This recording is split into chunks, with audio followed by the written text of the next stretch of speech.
नमस्कार, मी डॉक्टर विजयकुमार देसाई, प्रादेशिक फळ संशोधन केंद्र वेंगुर्ला येथे काजू विभागामध्ये कृषी कीटकशास्त्रज्ञ या पदावर कार्यरत आहे। मी आज आपल्याला काजूवरील ढेकण्या किडीचं बद्दल माहिती सांगणार आहे।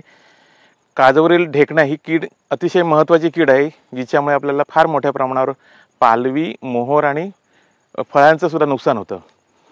ही ढेकण्या कीड दिसायला डासासारखी असते आणि परंतु त्याचा पाठीमागील भाग हा तांबूस रंगाचा असतो।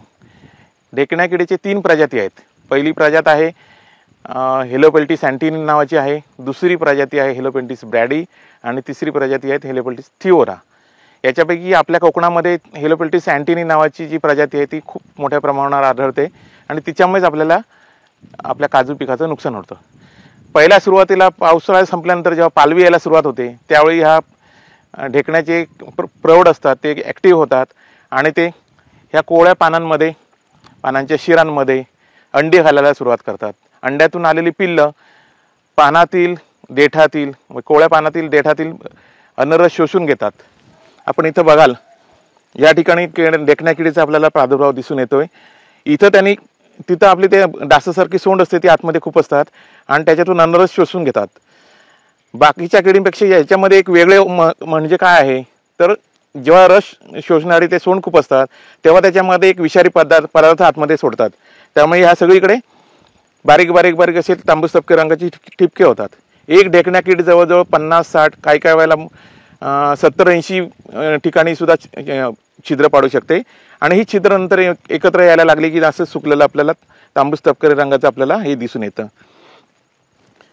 पहिल्या सुरुवातीला आपल्याला ही पालवीवर एक कीड येते। दुसऱ्या सुरुवातीला नेक्स्ट जनरेशन आहे ते तुमचं मोहरावर येतं। मोहर सुरू झाला की बघा इथं आपल्याला दिसतंय मोहर, हे पालवीच्या इथं पण दिसतंय। मोहर सुरू झाल्यावर मोहरावर सुद्धा कीड येते आणि तिसरी स्टेज म्हणजे आपल्याला जेव्हा नवीन फळं लागायला सुरुवात होतं, म्हणजे आपल्या मालवणी इकडे भाषेत फकं म्हणतो आपण, मालवणी भाषेमध्ये ती फकं म्हणतो, त्या फकं पडायला तांबूस तपकी रंगाची फळं यायला सुरुवात झाली की त्या वेळी आपल्याला या किडीचा प्रादुर्भाव होतो। पानांवर जेव्हा कोवळी पालवी असते तेव्हा ती पूर्णपणे ते पालवीतून अन्नरस शोषून घेतल्यामुळे पालवी पूर्णपणे सुकते। बऱ्याचशा वेळेला आपल्याला सुकलेली दिसते ती पूर्ण। आणि जर तुम्ही ढेकण्या किडीचा प्रादुर्भाव फार मोठ्या प्रमाणावर असेल तर आपल्याला लांबून जरी बघितलं तरी सगळी पालवी नवीन आलेले वरचे शेंडे आहेत तसे सुकलेले दिसतात। ते सुकलेले शेंडे लांबून जरी आपल्याला दिसले की आपण लक्षात घ्यायचे आपल्याकडे ढेकण्या किडीचा प्रादुर्भाव होऊन गेलेला आहे। शेतकरी बांधव आपले काय करतात, उशिरा आपली फवारणी करतात। तर माझी शेतकरी बांधवांना विनंती राहील की पहिली फवारणी या किडीच्या नियंत्रणासाठी महत्त्वाची आहे, जेणेकरून हे सुरुवातीचे जे ढेकणं आहे त्यांचं आपण नियंत्रण करणं जास्त गरजेचं आहे। त्यामुळे पहिली फवारणी जरा पालवी फुटायला सुरुवात झाल्यावर आपली पहिली फवारणी करणं आवश्यक आहे। पहिली फवारणी कोणती करायची आहे तर लॅम्बडा सायलोथ्रिन 10 लिटर पाण्यामध्ये 6 मिली औषध घ्यायचं आहे आणि त्याची फवारणी करायची आहे। शक्यतो सकाळच्या वेळी किंवा संध्याकाळच्या वेळी करायची, जेणेकरून ढेकण्या किडीचा मोठ्या प्रमाणावर आपल्याला नायनाट करता येईल। दुसरं म्हणजे जेव्हा मोहर फुटायला सुरुवात होते त्यावेळी आपल्याला ह्या ढेकण्या किडीचा प्रादुर्भाव पुन्हा म्हणजे कोवळी भाग येतो पुन्हा, त्यावेळी आपल्याला प्रादुर्भाव सुरुवात होतो। त्यावेळी आपल्याला दुसरी फवारणी करायची आहे, प्रोफेनोफॉस 10 लिटर पाण्यामध्ये 10 मिली औषध घेऊन। फक्त महत्त्वाचं काय आहे, जेव्हा आपल्याला मोहर यायला सुरुवात होते तेव्हा आपण फवारणी करायची। मोहर उमलून झाल्यावर आपल्याला फवारणी करायची नाहीये, त्याच्या अगोदर आपल्याला फवारणी करणं गरजेचं आहे।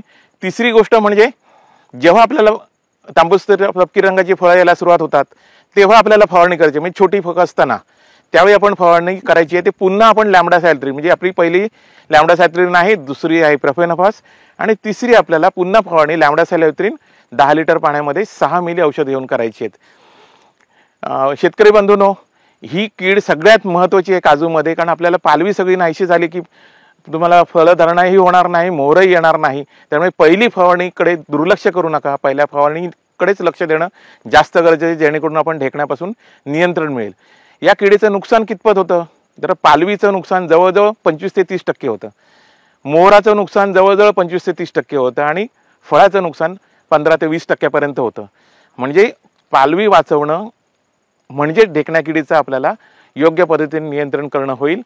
आणि शेतकरी बंधूंना आपल्याला तिन्ही फवारण्या, आपल्याला औषधं, आपल्याला 2च औषधं आपल्याला सांगितली, आलटून पालटून वापरायचे 2च औषधं, तर त्याप्रमाणे आपण फवारणी करा, योग्य वेळी योग्य औषध योग्य प्रमाणात मारा आणि आपल्या काजूवरील ढेकण्या किडीचं नियंत्रण करा। हा व्हिडिओ आपल्याला आवडल्यास लाईक करा, सबस्क्राईब करा आणि शेअर करा। धन्यवाद।